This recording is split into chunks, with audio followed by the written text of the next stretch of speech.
Echo's really digging deep into that identity, aren't they?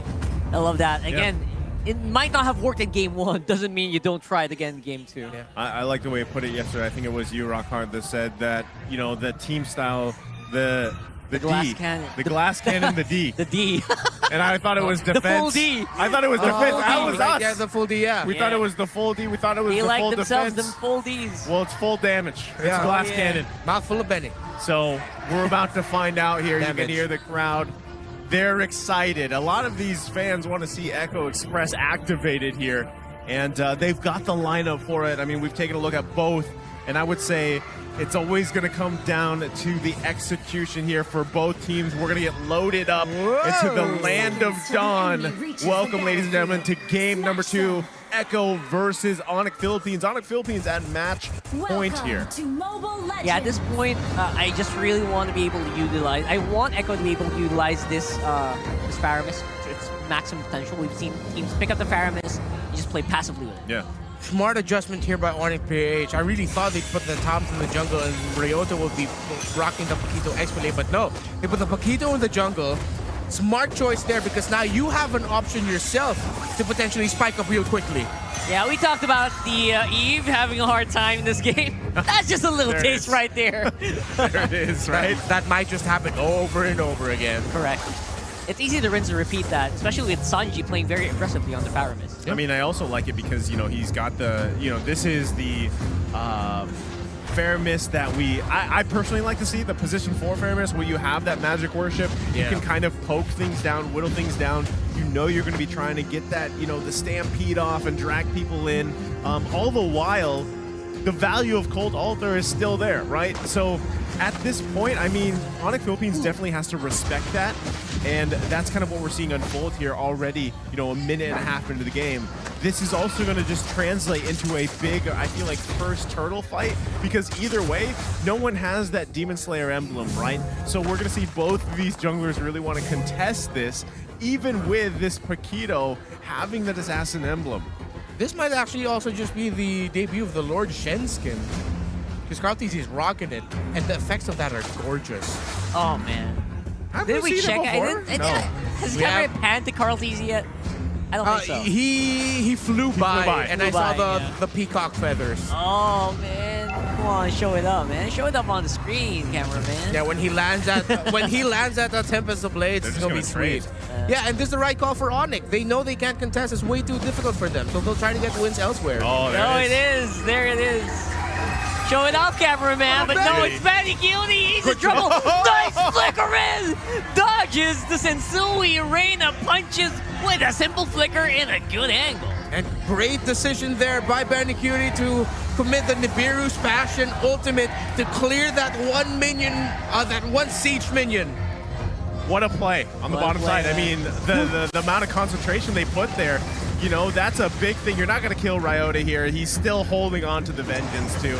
Knows he doesn't simple, need it. Right? Yeah. It was just so smooth. I love that movement here. I mean, at this point, no first blood drawn just yet, but as everybody starts to hit that level 4, also Carl Teasy already level 6, and so he's still level 5.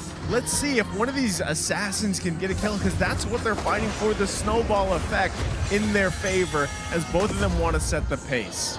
These two teams will be looking for that team fight. It will be easier for Echo to set the pace and actually set up that team fight. But Onic, if they play their rotations right, might actually be able to get a good pick off with the Matilda and the Paquito together. But right now, you see the jungler and the XP laner for Onic, both up top. They might be able to surprise Sanford's Deeroth here, and it looks like they might go for a trade. This is going to be bad here for Sanford. Again, force a flicker, good angle, good distance, forces a pretty strong engagement on top side. What will Echo do about this, though? Are they going to stay in? Trying to really clear fast. We got Carl Teasy on the rescue here. Will not be needed for the meantime, though. So, again, you know, still 4 minutes into the game, no first blood goes down just yet. Both teams playing very carefully despite having these somewhat of aggressive lineups specifically for Echo. We're going to have to watch closer to another pull. Nice pull there from Sanji. Soul Stamp, he pulls off Rapidude flying off the handle. for the meantime. And again, Onic also kind of flexing the kind of damage they can show in this game. Yeah, nice skirmish there. Oh, Carl Teasy go for Rapidude. Oh, Rapidude might be in trouble here. Carl Teasy's flying. And that's a classic link from one of the best junglers in the world. Straight into Rapidude. One of the junglers looking for their first kill here. It's the first blood. You can hear the crowd. They're pumped. Carl TZ grabbing that first blood. And also on this lane, gonna go ahead and start the turtle. Look at the top side. Oh boy, Sanford, you don't have a flicker. ultimate. We'll get beaten down. But no! The kill! The 2v1! He doesn't need it. Sanford! He doesn't need the flicker. He doesn't need the ultimate. And I really thought Sanji would spot him out there. And after all of that, Turtle goes to the side of Echo. And this is what we expected in terms of how they played. Onic, that was a great call for them to try and go for Sanford there in the top lane. But we just saw how Sanford was able to dodge. I'm trying to remember what they said in dodgeball. Dodge, duck, dip, dive, and dodge. Bob and weave. Bob and weave. There you go. We just sum it up with a bob and weave, literally, and able to just outplay the top side. That's big. Insane, man. Because the same thing happened with Benny Cutie earlier, right? So those are two kills that weren't giving in the hands of Onic Philippines. So that's actually quite big at this point. So already a nice little gold lead starting here for Echo. This is exactly beautiful. what they needed. The effects are awesome. Oh, man. Now I want to play lane. Me too. And I'm horrible at You're not that. I have to skin say, yet. insane value taken from that last fight, by the way. Yeah. Because he didn't even need to use a flicker. He just fought with basic skills. He just positioned himself very well, straight into their faces so they can't get a good angle on their skills. Yep. And just got so much value. Right now, Echo are 2K gold ahead. Hunter Strike, first item pick up there by Sensui. Windtalker was already built up by the Ling. No full boots just yet. Let's see if Tizu will commit into going for the warrior boots or the tough boots first just to help reduce damage, or if he's going to go ahead and build his second item right away. Well, Carl TZ just zipping around the map and waiting up for the next turtle. That's going to be the third one in the game, but meanwhile on the top side. Yeah, Sanford, you can see if he can flex around that. That was a bit of a boo-boo flicker there. Oh, we'll have to make a run for it since Sui Ryota very close on his tail. Even though you mess up the flicker, you still survive. That Still doesn't survive. happen often. But Yowie made that flicker count there. Good damage output there, but not going to be hitting their marks Wow. yet. Carl TZ will be forced to back off. Here comes the Cult Altar from Sanji. They'll be able to revive him on the spot right for the meantime, but no kills going over the Echo. Circling Eagle is what, not Circling Eagle, Guiding Wind is what saved Nets in that fight. Nets was in the trajectory of the Tempest of Blades landing of Carl TZ, but Rapidude positioned himself in a way wherein that if the Guiding Wind was activated by Nets, he'd be brought to safety. Well, Right now, though, Echo's still in a pretty good lead, getting that turtle. Good positioning from the rest of the team as well. yeah, clean sweep on the turtles there for Echo. They're going to be happy with that again. And it still maintains their little bit of a gold lead that they have here. But look at this.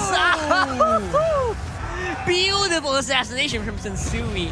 Can never underestimate the damage that you can do with a Paquito. Yeah, we were talking about contrasting play styles before the match started, but right now both of these junglers, Carl TZ, Sensui, are playing for aggression. They're playing for kills. No contrasting styles here. It's a straight up brawl. Straight up into their faces, just like one for Ryota. Gonna get taken now. It's a 2v1. Can't do any fancy movements with the FAMs.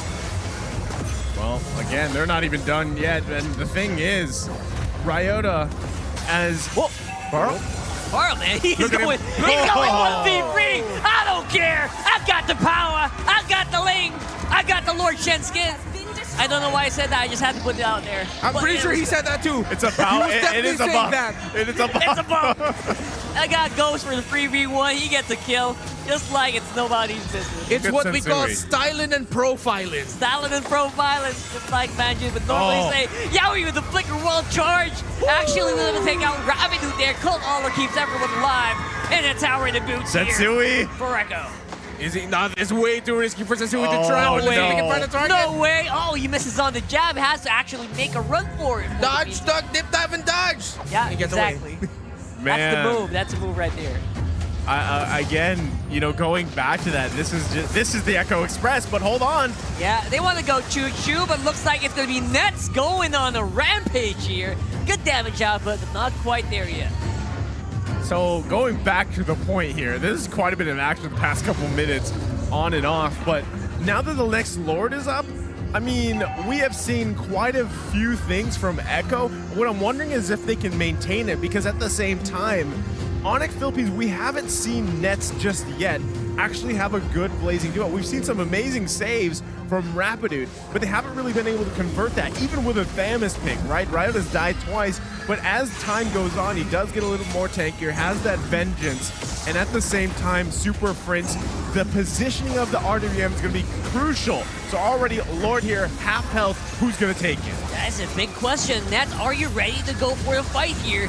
That's Echo challenging them. We got Circuit Eagles. Carl Teasy will secure the Lord. Cold Altar is up. Setsui goes down. And the chase is on. Good damage from Riona here. And actually, the rest of Onic are on the hunt.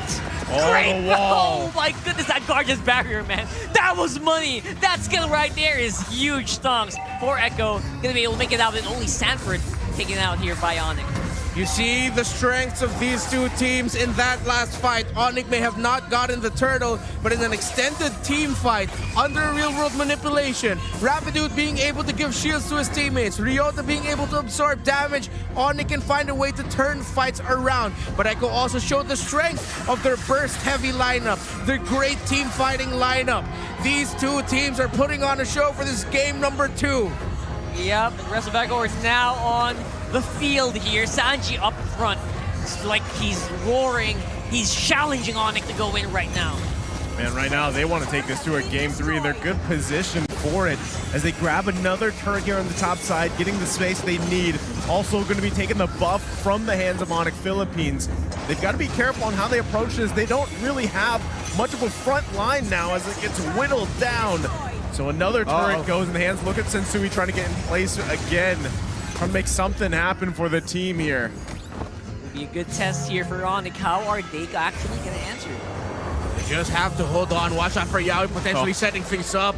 Watch out for walls like that. But Onic are actually using it as a means to potentially bait Yaoi into pulling the trigger into a team fight that is unfavorable for Echo. But right now, Onic can only stand and watch and wait as Echo are taking towers left, right, and center. I mean, I kind of get why they want to wait. Again, Nets is just not quite there yet. Doesn't have that super deadly blazing duet. Yeah. Just needs that going into the wind of nature. Once he gets that wind of nature, it should be great. That's go already time, for him. However, in terms of the goal, it's very close to 2 marksmen actually. So the next fight can actually be Nets turning things around for Onic PH. Well, they have the tools. If he doesn't get picked off here, I mean, that's what Exactly. Echo's been trying to do over and over again right now. It's a good thing that, again, Onic has that Mathilda. Keeps everyone safe for the meantime. Yeah, I think you just continue to be on the defensive here. Keep everybody alive for the next Lord. That's your best moment there. Again, you want to force things around those objectives. You do have the Eve. And like we mentioned, you know, we're seeing Super Friends struggle just a little bit in terms of really the uptime and finding the right positioning here. And that, again, is the best time to do it, is around those Lord fights. So they are going to lose the resources here over to Echo, but Lord comes up in 10 seconds. They're going to want to manage those waves, get them cleared, and then square up here against Echo. But we can already see them getting in position, and Carl Teasy will most likely just give a go on this Lord, start it up. Well, look at Yaoi and Benny Cutie. Yeah, Yaoi has a flicker. He's not afraid to use it. Doesn't even need it. Goes straight for the wild charge. Man. Nets has a blazing duet. Will be negated very heavily by the wind of nature by Benny Cutie. That Claude hurts. Yes, it was a great pickoff by Echo. Great tandem, great positioning to secure that Lord. Ben Cutie with a shotgun to the face of Rapidude, paired up with Yaoi to secure that kill, to secure the Lord. But it is a warning sign for Echo that the Claude has a lot of damage. Once those Wind of Nature buffs fell off for both marksmen, it was actually Nets who was able to deal almost 100% of Benny Cutie's health in his damage alone. So they have to be careful with this Claude. Right? It was almost more. I mean, he already had Wind of Nature for the majority of it. Yeah. He almost still died. Exactly. That was scary. And I mean, at this point, right, pretty much like you said, Renmar, Both marksmen are exactly where they want to be here. Now the thing is, Lord coming down the mid lane. It is going to get the charge off too. They want to hold off on losing all their turrets. Let's see if Onic Philippines can actually defend this one.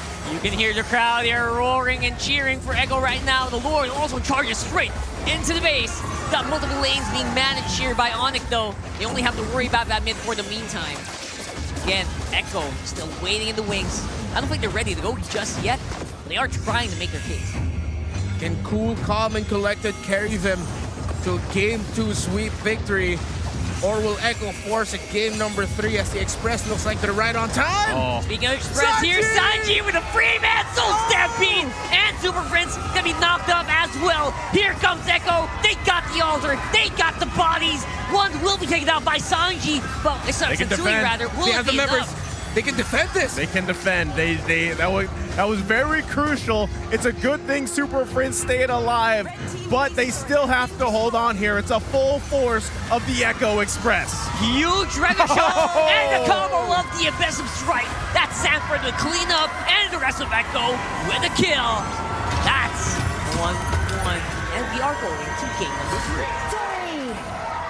As expected, with that kind of lineup on the hands of Echo, 13 to 15 minutes, exact time, not sure, just a few seconds after 15, Onic did what they could. It's like the same story. In game number 1, Echo did what they could with the draft that they had, weren't able to take the victory. This time in game number 2, Onic did what they could with the draft they had, but this time Echo takes